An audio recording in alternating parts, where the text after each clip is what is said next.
The community in Sutherland, Texas continues to be in mourning today. This after a Texas gunman opened fire at the First Baptist Church during a worship service, killing 26 people and wounding 20 others.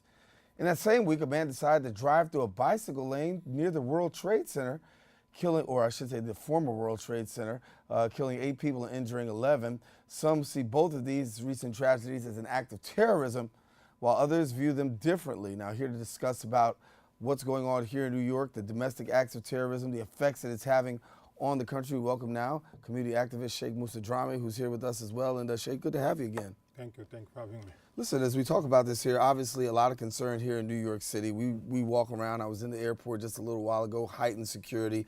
You drive down Midtown, heightened security. And it's shades and reminiscent of 9/11. Talk to us about this new wave of terror and what it's done in the hearts and minds of New Yorkers.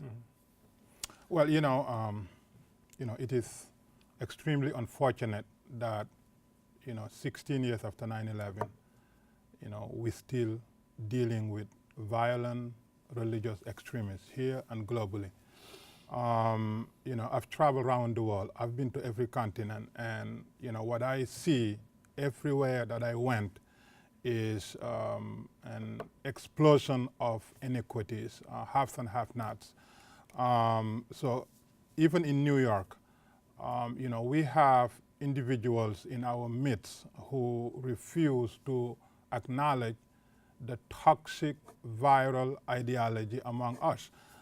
If you check my background, I've been threatened by even Muslim leaders and people of my own faith because of my outspokenness to these issues. After 9/11, my wife and I decided that as Muslims who live in the West and who love the fact that we are here now, we will never ever be quiet when Muslim terrorists or Islamic terrorists violate the sanctity of life, violate the sanctity of sacred places, and destroy the world in terms of, complaisance and, peace and tranquility and harmony.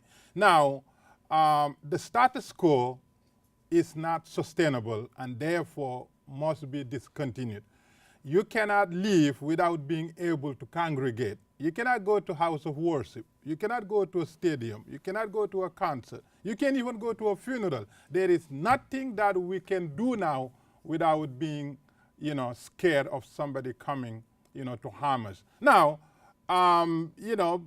terrorism is terrorism. Every act of mass murdering must be classified terrorism. Unfortunately, it has not been the case, but nonetheless. Do you classify Las Vegas as terrorism?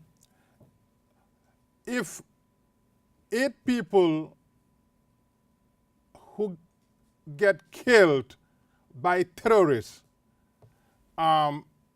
was correctly identified as terrorism, more than 40, 50 people must be definitely classified as terrorism, regardless of who the perpetrators are. So you just call it domestic terrorism?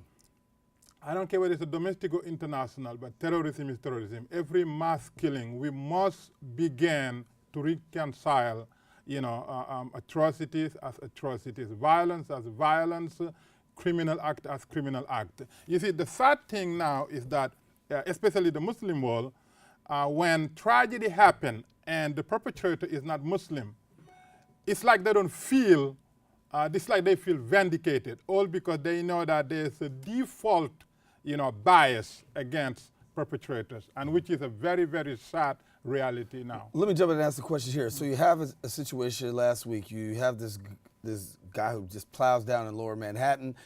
He gets police on a chase. They say before he's shot, he yells, "Allah Akbar." And obviously, people have connected that to the Muslim faith. And when you look at the Muslim faith and you hear incidents such as this, talk to us about the blowback that it has in the Muslim community when there's this huge distinction between what we're seeing in New York City and the life of the average Muslim that also lives and dwells here. Absolutely. Well, number one, Islam has been here for as long as the U.S. has been here, number one. Number two, I would say every Friday I would say 99 to 100% of the mosques all over the United States. You can walk into any mosque, and what you hear is the same exact statement that you would hear from a church or synagogue or temple. People are happy to be living in a very peaceful neighborhoods. They love to be neighborly to their neighbors. They love to have public safety for their children.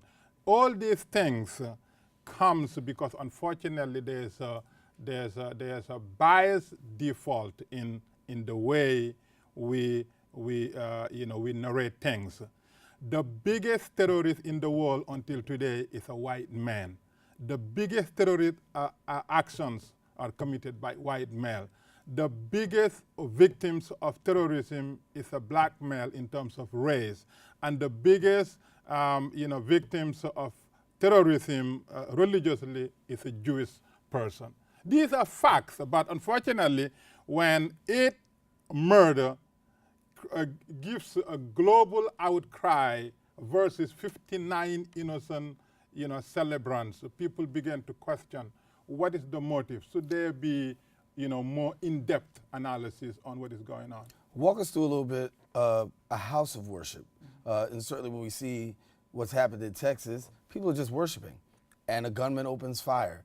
Talk to us from a spiritual perspective of what that means for you as a faith leader and someone who's also in the community, and you hear in a house of worship this occurs.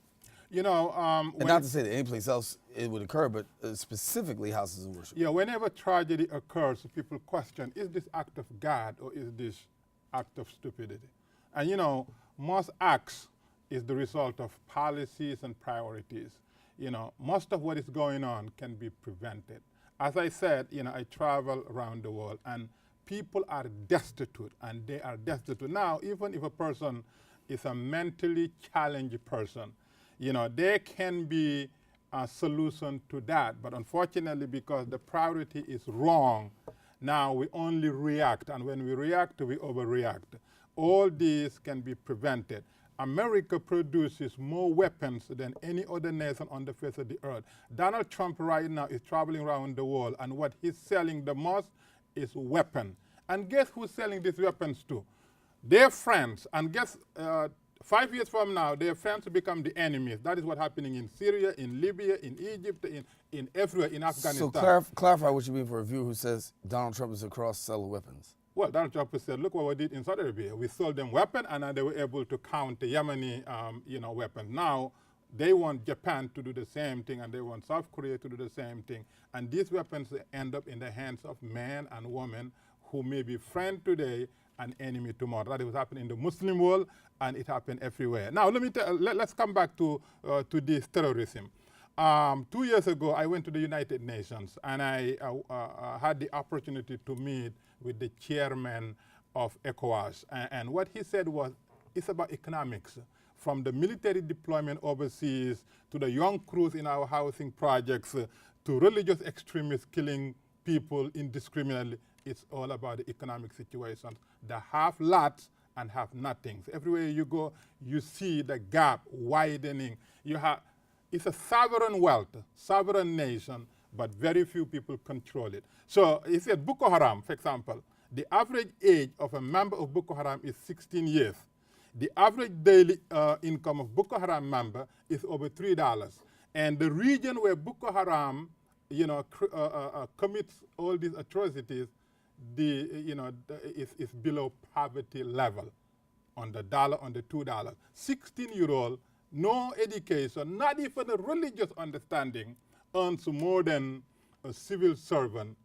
It's an enticement for more recruitment. We go to Al-Shabaab in Somalia. Somalia is a paradise without violence. I mean, it is the most strategically located nation in the Horn of Africa. It's all about economics. So you have beautiful hotels frequented by Western, and then you have 95% of the population who can't even have 3 meals a day. It's all about economics. I want to get this question in before we wrap up here. I want to talk about the radical extremism and people being radicalized here. What can be done to really fight against this radicalization that we see that's happening here locally? Because this gentleman last week was somebody who was radicalized here. The only way we can fight radicalism are two things. Number one, we got to be truthful. We must always be truthful in our dealings locally and internationally. That's the number one criteria, be truthful. We're not truthful. We are arming individuals that we deem friends who will later become enemy, and the enemy now must be fought, and that's a continuation of this problem. Now the radicalization, the second thing also is inequity. If you have sovereign wealth that is controlled by very few, which by the way, true here, even here in New York, you have 80 billionaires who live in Manhattan, and you have the poorest congressional district here in the Bronx, 5 miles away. It is all about inequity and lying to the public. So in order for us to solve the problem of radicalization and extremism, we got to be truthful, and we have to have policies that prioritize equality, not inequity. All right, Sheik Musa Drammeh, with his perspective, we thank you much for coming to share with us, Sheik Musa Drammeh. Listen, taking a quick break, we'll have more open. We're going to recap yesterday's election results and what does exactly all of this mean. Our political commentator will be in studio to share more when we return.